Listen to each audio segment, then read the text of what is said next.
All right, welcome everyone.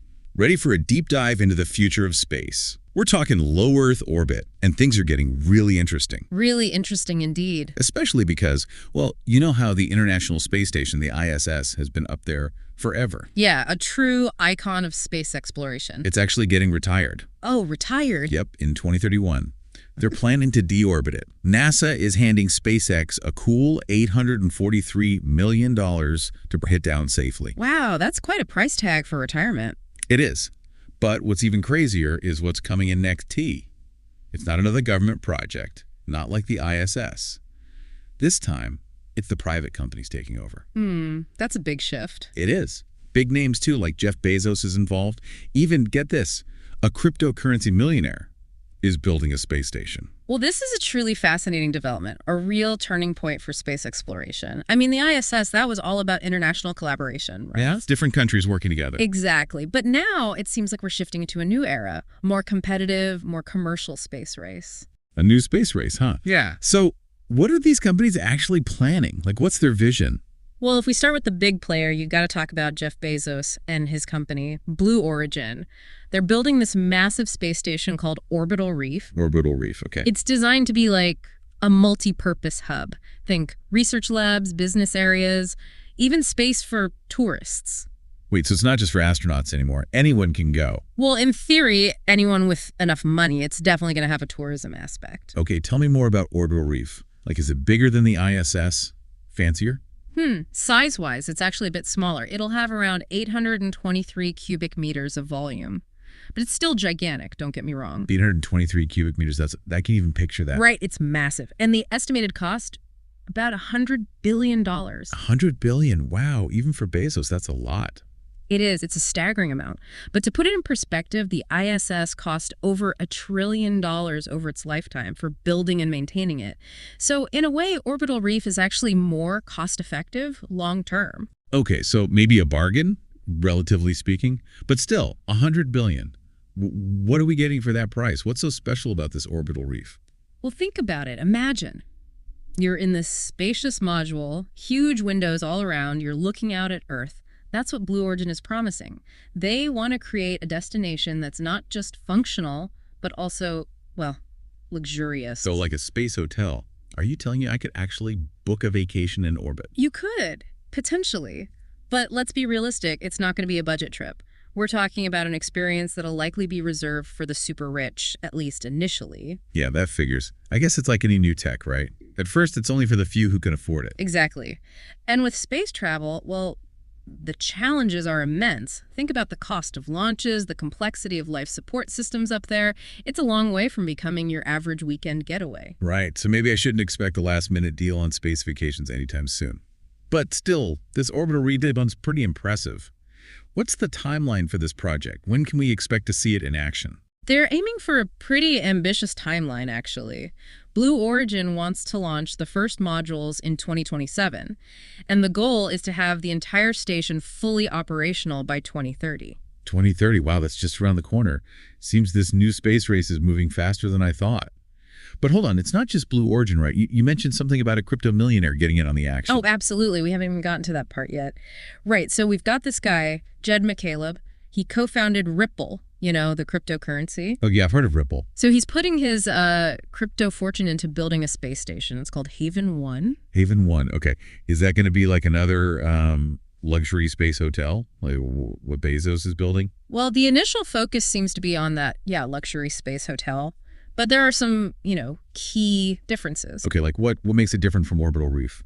Well, for one, Haven 1 is designed to be smaller and more modular. So, it can be adapted for different uses later on. So more flexible than Bezos' giant space city. Yeah, potentially. And another interesting thing is the launch. They're planning to use a SpaceX Falcon 9 rocket. Oh, so they're partnering with SpaceX. Yep, and they want to launch Haven 1 as early as 2025. 2025. Whoa, that's even sooner than Orbital Reef. It is. So, yeah, we might actually see this space tourism thing happening a lot sooner than we thought. Sooner than expected, for sure. It makes me think, if we're going to have multiple private space stations up there, won't it be kind of chaotic? Like, who's in charge up there? That's a really good question. And honestly, it's something that's still being figured out. I mean, we're in uncharted territory here.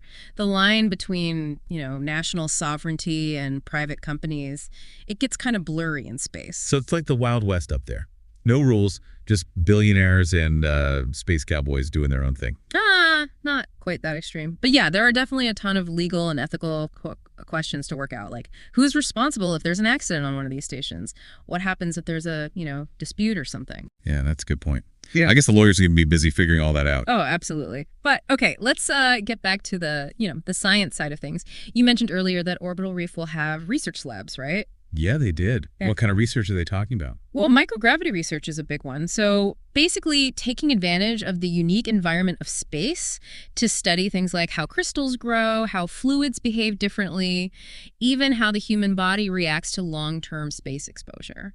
Okay, so it's not just about rich people having fun in space. There's some serious science going on, too. Oh, yeah, definitely. A lot of experts actually think that that this commercialization of space, it could actually make science move faster. Really? How so?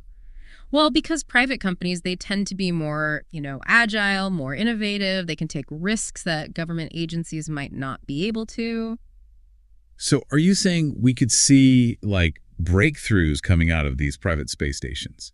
Like maybe cures for diseases or new technologies that could help everyone, not just the space tourists? That's the hope, yeah. And there's actually precedent for this. Think about it. A lot of the tech we use every day, GPS, satellite communication, those all came from space exploration, right? True. I never thought of it that way. But, some people are worried that that this shift to private companies means less focus on pure science. Mm-hmm. Like it's more about making money now. That's a valid concern, for sure. And it's something we need to keep an eye on. It's all about finding that balance, right, between scientific progress and the commercial interests. It's a tough one, isn't it? On one hand, it's amazing all this potential for incredible discoveries. But on the other, we got to make sure the pursuit of knowledge doesn't get lost in the rush to make a profit. Exactly. And that's why it's important to talk about this stuff, to really think about both the good and the bad that can come from this new era of space commercialization. Okay, so we've talked about space hotels, research, the legal side of things, but let's zoom out for a second. What does all of this mean for humanity long term? Are we on the verge of becoming a spacefaring civilization? That is the big question, isn't it? And it's both exciting and, kind of scary at the same time. I mean, the tech we're developing now, it's laying the groundwork for a future where we might not be stuck on Earth anymore. But whether we actually take that step and what that future looks like, those are questions we all got to figure out together. It's almost like we're standing at a crossroads, right? We have this incredible opportunity to explore, to expand, but we also have this huge responsibility to make sure we do it right, to make sure it benefits everyone, not just, a select few. That brings us right back to the idea of democratization. Will this new space race really open up space for everyone, or will it just end up creating a new playground for the rich and powerful? Yeah, Business Insider, they seem to think that commercial space stations will make space more accessible. But honestly, I'm not so sure. Even with private companies involved, getting to space is still going to be insanely expensive. Right. You're absolutely right. The cost is still a huge barrier. And while these commercial ventures might make it slightly more accessible, it's probably going to stay the domain of, the ultra-wealthy, corporations, governments, at least for the foreseeable future anyway. So, maybe democratization is a bit of an overstatement for now. Yeah. But it's still exciting to see all this happening, right?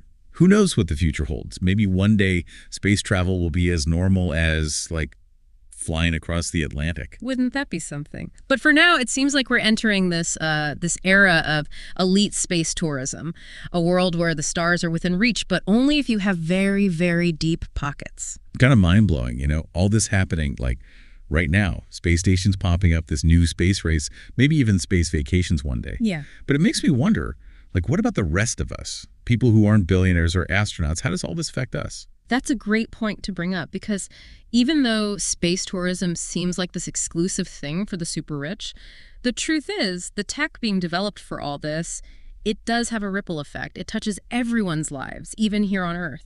I don't know if I see the connection. How? Well, think about it. The things we use every day, like GPS, satellite communication, even weather forecasting, all that stuff came from advancements in space exploration, right? Yeah, I guess you're right. So as private companies push further into space, it's a safe bet that we'll see even more innovation. And that innovation will eventually find its way into our daily lives in ways we can't even imagine yet. Okay, yeah, that makes sense. Now that you mention it, I have heard about new materials or medical breakthroughs, things like that, coming from space research. So it's not just about the wow factor of space hotels, it's also about the practical benefits, right? Absolutely. And that's one of the most exciting things about this whole new space race, in my opinion. It's not just about who gets to visit space, but about how it can improve life for everyone down here on Earth. So far, we've talked about all the positives, the space hotels, the science, the new tech. But I feel like we got to talk about the potential downsides, too. I mean, there's got to be some, right? Oh, of course. And I'd say one of the biggest concerns is the environmental impact. Think about it. More space travel means more launches, more stuff we're putting up there, and that adds to the problem of space debris, all that junk orbiting our planet. Space junk? Is that like a serious problem? It's becoming one, yeah. There are all these pieces of old satellites, rocket parts just floating around up there, and if we're not careful, it could create a real hazard for future space missions. It does sound kind of scary. Is anyone doing anything about it? People are definitely working on it. There are a bunch of different initiatives like developing tech to capture and remove debris or setting up stricter rules for space traffic management. Okay, so at least people are aware of the problem and trying to find solutions. Yeah, it's not something we can just ignore. And that's why I think it's so important to have these conversations, to think about the potential challenges alongside all the exciting opportunities. This whole deep dive has been a wild ride. Space hotels, asteroid mining, ethical questions, space junk. It's a lot to take in. And it makes you wonder, what else is out there? What haven't we even thought of yet? That's the thing about space exploration, isn't it? It's all about pushing the boundaries, discovering what's possible. Who knows, maybe we'll see space manufacturing or orbital power plants or even maybe evidence of alien life. Okay, now you're really getting my imagination going. But yeah, that's what it's all about, right? Exploring the unknown, pushing the limits, and hey, maybe even finding a new home among the stars. Who knows? It's definitely an exciting time to be alive, to be witnessing this shift in how we interact with space. One thing's for sure, the next few decades are going to be anything but boring. Well said. And on that note, we're going to leave you with one final thought to ponder. We talked about space hotels, but what other businesses could pop up in orbit? Space restaurants, zero-gravity gyms. Let us know your wildest ideas. Thanks for joining us for this deep dive, and until next time, keep looking up.